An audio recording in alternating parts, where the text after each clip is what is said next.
Kaj bi svetovala, v bistvu tem, ki se soočajo z boleznijo? Jaz ne maram pravzaprav zelo, preveč deliti nasvetov, ne, ker ljudje smo različni.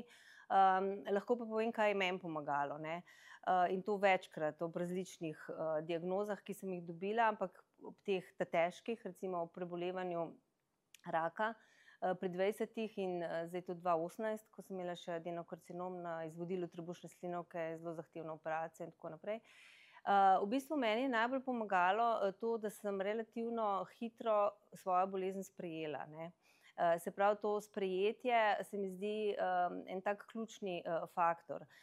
Namreč, ko bolezen sprejmeš za svojo, ne, ali pa ko raka sprejmeš, ne, da je to del tebe pravzaprav, se zgodi,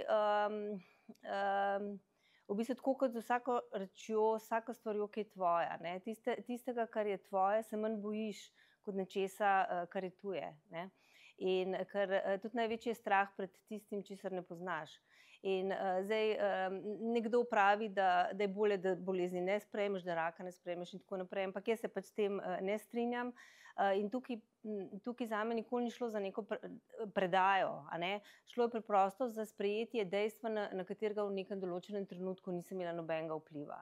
In to je meni vedno prineslo mir, odneslo velik mir nemira, in tesnobe.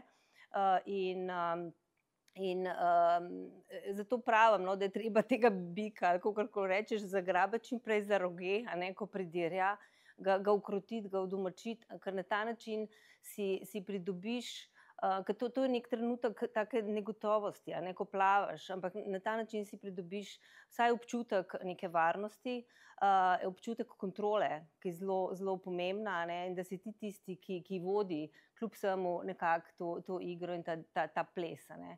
In zdaj, ko smo pri tem sprejetju, bi tukaj mogoče samo še dodala, da poleg samega sprejetja bolezni, je meni tudi zelo pomagalo sprejetje, čustev, kakršnakoli so že bila moja čustva, ker ne gre vedno, da si pozitiven, ne gre, mislim, se boriš, upaš in tako naprej, ampak imaš tudi nihanja, zdrse, strahove, strah te kemoterapij, obsevanja, ne vem, operacij, okrevanja in, dobro je, da sprejmeš tudi, ta, čustva, ki so danes označena kot negativna čustva, a ne, v tem terorju dobesedno, pozitivnosti in